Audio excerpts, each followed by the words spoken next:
리가캠바이오 주주분들 그리고 제약바이오 투자자분들 모두 안녕하세요. 주식발전소의 백소장입니다. 리가캠바이오가 기술 수출한 신약 후보를 반환받았다는 소식에 악재일까봐 걱정하신 주주분들도 있으실 것 같고요. 자세한 내용 궁금하신 분들 있으실 것 같아서 이렇게 영상 준비했습니다. 이번 반환이 단순히 기술 수출한 물질을 되돌려받는 사건이 아니라 플랫폼 기업으로서 리가캠이 무엇을 하려고 하는지, 앞으로 어떤 변화가 생길 수 있는지, 그리고 투자 관점에서 무엇을 기대할 수 있는지 하나하나씩 설명드리겠습니다. 영상 끝까지 들으시면 우리 리가캠에 관한 괜한 의심이라든지 불안감은 많이 해소가 되시리라고 생각합니다. 유튜브 시작한 지 얼마 되지 않았습니다. 응원의 의미로 소중한 구독과 좋아요 꾹 한 번씩만 눌러주시면 앞으로도 양질의 컨텐츠를 만드는데 큰 힘이 될 것 같습니다. 부탁드리고요. 그럼 바로 시작하겠습니다. 먼저 첫 번째로 이번 반환 결정된 YBL001의 반환의 의미부터 이야기하겠습니다. 이번에 리가캠이 픽시스로부터 반환받기로 한 물질은 YBL001이라는 신약 후보 물질입니다. 2016년에 Y바이오로직스의 DLK1 항체에 리가캠의 초기 ADC 기술을 접목해서 만들어졌고요. 2020년에 미국 픽시스에 기술 이전됐었습니다. 그런데 2022년 영장류 GLP 독성 시험에서 독성 이슈가 관찰이 되면서 개발이 멈추게 되었고요. 이후 3년이 지난 지금 리가캠은 이 자산을 연내에 반환하는 협상을 진행 중이고요. 반환받으면 자체 개발로 진행하겠다는 공식 입장을 냈습니다.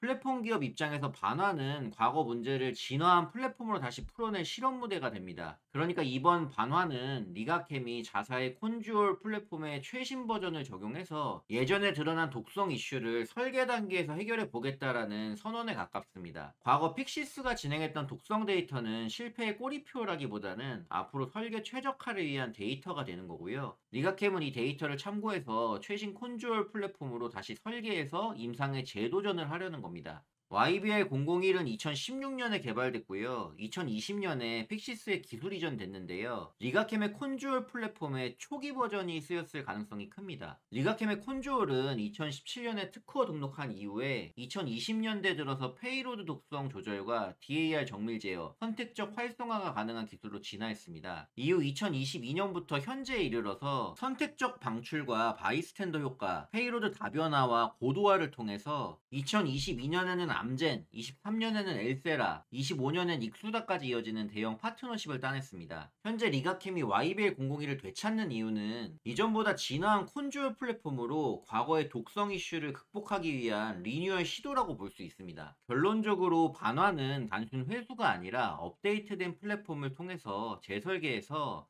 플랫폼 신뢰를 다시 증명할 기회가 될 겁니다. 두 번째로 투자자들이 가장 걱정하는 지점인데요. 반환하면 계약할 때 받은 돈을 돌려줘야 하냐라는 겁니다. 라이센스 계약은 보통 계약 선급금, 마일스톤, 로열티로 구성이 되는데요. 2020년 픽시스와의 계약에서 공개된 계약 규모는요. 선급금은 약 950만 달러, 그리고 개발 단계가 올라갈 때마다 지급되는 마일스톤 총합이 약 2억 8,450만 달러 수준이었습니다. 근데 보통 일반적으로는 계약 시 먼저 받은 선급금은 반환하지 않습니다. 계약이 종료되면 그 이후에 들어올 수 있었던 미래의 마일스톤과 로열티 기회가 사라지는 것이지 이미 받은 선급금을 되돌리는 구조가 아닙니다. 그래서 현금 흐름 관점에서 본다고 하면 직접적인 손실은 거의 없고요. 다만 기회비용이 사라지는 형태라고 이해를 하시면 됩니다. 반환 받으면 자체 개발로 재도전하겠다고 했으니까 R&D 비용 재투입은 감안을 해야 되겠죠. 반환 후에 우리가 확인해야 할 건 명확합니다. 먼저 비임상에서 예전 GLP 대비 독성 지표가 객관적으로 좋아졌는지, 그리고 왜 이 구조라면은 독성이 줄어드는가에 대한 과학적 데이터가 필요하고요. 소세포 폐암 중심에서 대장암 등의 DLK1 과발형 고형암으로 타겟 적응증 전략이 조정될 수 있는지 정도입니다. 2단계에서 설계 데이터 전략이 일관돼 보이면요. 임상 재진입의 설득력이 높아짐과 동시에 임상 진행에 들어갈 수 있겠죠. 다음으로 제가 생각해 본 건 YBL 001이 지금 시장의 기대주인지 이걸 반환받아서 다시 재설계해서 내놓고 임상을 했을 때 강력한 파이프라인이 될 수 있는가입니다. YBL 001의 표적인 DLK1은요. 간암, 폐암, 췌장암, 유방암, 자궁암 등 다양한 고형암에서 과발현이 보고되어 왔습니다. 특히 중요 포인트가요. 이 단백질이 종양의 줄기세포성, 즉 재발과 내성에 연결이 되어 있다는 점입니다. 쉽게 말하면 기존 치료가 놓치는 끈질긴 세포군을 겨냥할 수 있는 타깃이라는 겁니다. 그래? 그러면 이 시장의 규모가 얼마나 되나 제가 한번 딥하게 조사를 해봤는데 아쉽게도 전 세계적으로 일상 이상의 임상 데이터 자체가 없어요.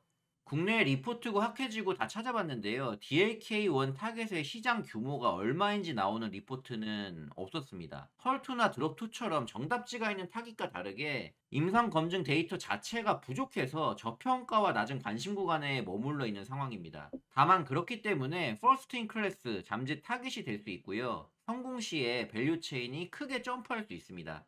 바로 이 포인트에서 리가캠이 그냥 사장하게 두지 않고 반환 절차를 밟는 것일 수도 있지 않을까라고 생각을 해봤고요. 근데 실제로 리가캠이 YBL 001 회수 후에 플랫폼을 업데이트해서 독성을 낮춘 비임상, 초기 임상 신호가 확인이 된다고 한다면은 아마도 잊혀졌던 유망 신약 후보의 부활이라는 서사가 만들어지면서 시장이 엄청난 관심을 받을 거라고 생각을 합니다.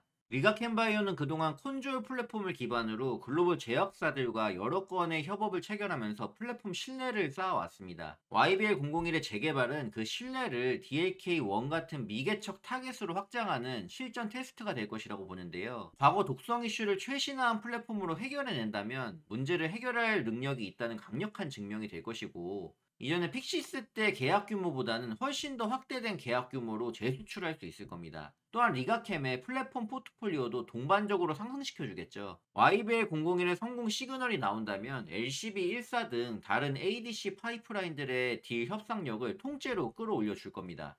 자, 정리해 보겠습니다. YBL001의 반환의 의미는 과거의 실패를 최신화된 플랫폼으로 뒤집어서 기술 신뢰를 재구축하겠다는 전략적 선택이라고 봅니다. 자신감이 없었으면은 아마 반환을 하더라도 다시 개발하겠다는 얘기를 하지도 않았을 것 같고요. YBL001과 DLK1의 가치는 지금은 관심이 적은 저평가 영역에 있지만 퍼스트 인 클래스 잠재력으로 성공 시에 밸류 점프가 강력하게 나올 수 있는 후보입니다. 비임상 데이터 개선, 임상 재진입, 재수출 밸류 확대라는 3단 점프를 통해서 기업 가치를 한층 더 끌어올릴 수 있는 청사진이 보여서 저는 오늘도 리가캠을 기대하게 됩니다. 단계가 올라갈 때마다 밸류가 한 단계씩 리레이팅 될 수 있는 구조를 염두에 두시고요. 데이터와 일정, 파트너들의 신호를 차분히 함께 따라가 보시면 좋을 것 같습니다. 오늘 준비한 내용은 여기까지입니다. 리가캠바이오 주주분들이나 관심 갖고 보시는 분들의 관점에 도움이 되셨으면 좋겠고요. 트롭2 ADC인 존슨앤존슨 LCB84나 헐2 ADC인 익수다 LCB14 등 다른 기대감 있는 파이프라인들의 임상이나 추가 데이터의 긍정적 소식들도 함께 기다려보면 좋을 것 같고요. 앞으로 소식들 나오는 대로 전달 드리면서 제 인사이트도 공유해 드리도록 하겠습니다. 제가 유튜브를 시작한 지 이제 2주차가 되어 가는데 어느새 구독자가 100명 가까이 다 되어 가네요. 잘은 모르겠지만 제 생각보다 좀 빠른 것 같은데 구독해 주시고 영상 좋아요 눌러 주신 모든 분들 정말 너무 감사드립니다. 영상 끝까지 시청해 주신 분들 대단히 수고 많으셨고요. 진짜 마지막으로 구독과 좋아요 아직 안 하신 분들 계시다면 꾹 한번 눌러 주시길 부탁드리겠습니다. 그럼 저는 더 유익한 영상으로 다시 찾아뵙겠습니다. 감사합니다.